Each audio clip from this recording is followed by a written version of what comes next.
Deməli, bir hörmətli izləyicimiz yazır. Doktor, sizcə siz narsistsiz, bunu özünüzdə hiss edirsiniz, maraqlıdır. İlk baxışdan bu sual məsum bir sual kimi görünür. Yəni, mədəni bir sual kimi görünür, amma əslində elə deyildir. İlk öncə bunların fərqini başa salmaq istəyirəm. Yəni, hər kəs bilsin və qarışdırmasın.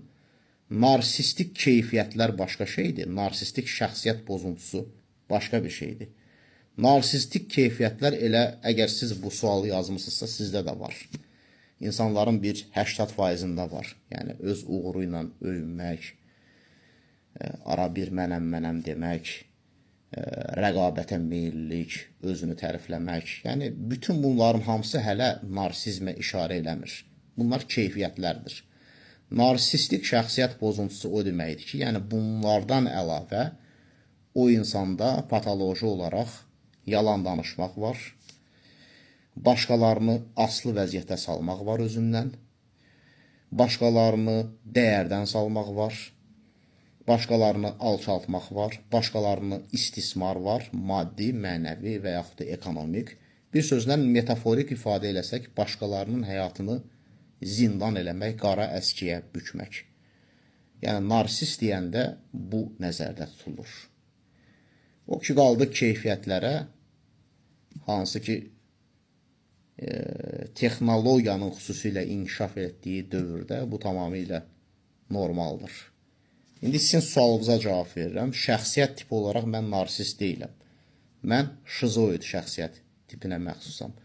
Şizoidlə şizofreniyanı da qarışdırmayın. Şizofreniya psixoz, psixotik bir pozuntudur. Birbaşa psixiatriya məşğul olur o sayəylə. Şizoid isə şəxsiyyət tipidir. Hansı ki, bazı emosiyası maraqdır. Yəni, daimi yeni şeyləri araşdırır. Bir şeylər kəşf eləməkdir, yaratmaqdır, yaradıcılıqdır, fərqli düşünməkdir, orijinal düşünməkdir.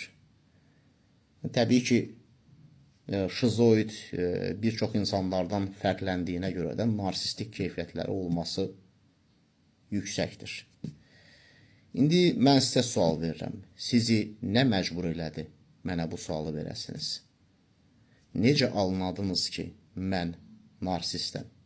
Nə sübut etdi ki, sizə mən narsistəm? Adətən belə sualların verilmə səbəbi keçmişdə bununla bağlı travmanın olması ilə əlaqəlidir. Yəni, hər hansı bir mövzu ilə bağlı. Əgər narsistlərlə bağlı sual verirsə, birbaşa narsistlərlə bağlı olan travmaların nəticəsidir. Ya insan bilavasitə özü bunu təcrübə eləyib, ya da ki, yaxınlarından görüb və təcrübə eləyibdir. Ya da ola bilsin ki, adam sadəcə maraqlıdır, gecə-gündüz, yəni psixoloji mövzuları araşdırır ki, təkcə araşdırmaqla insan mütəxəssis olmur, belə bir nəticəyə gəlib.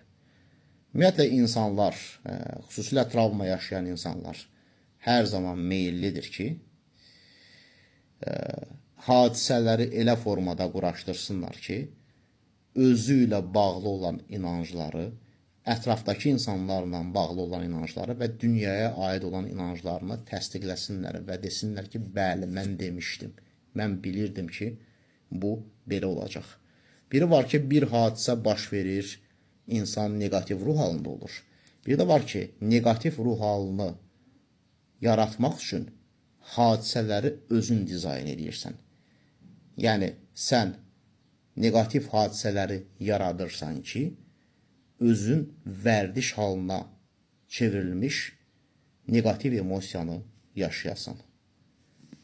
Diqqətinə görə minnətdaram. Sağ olun.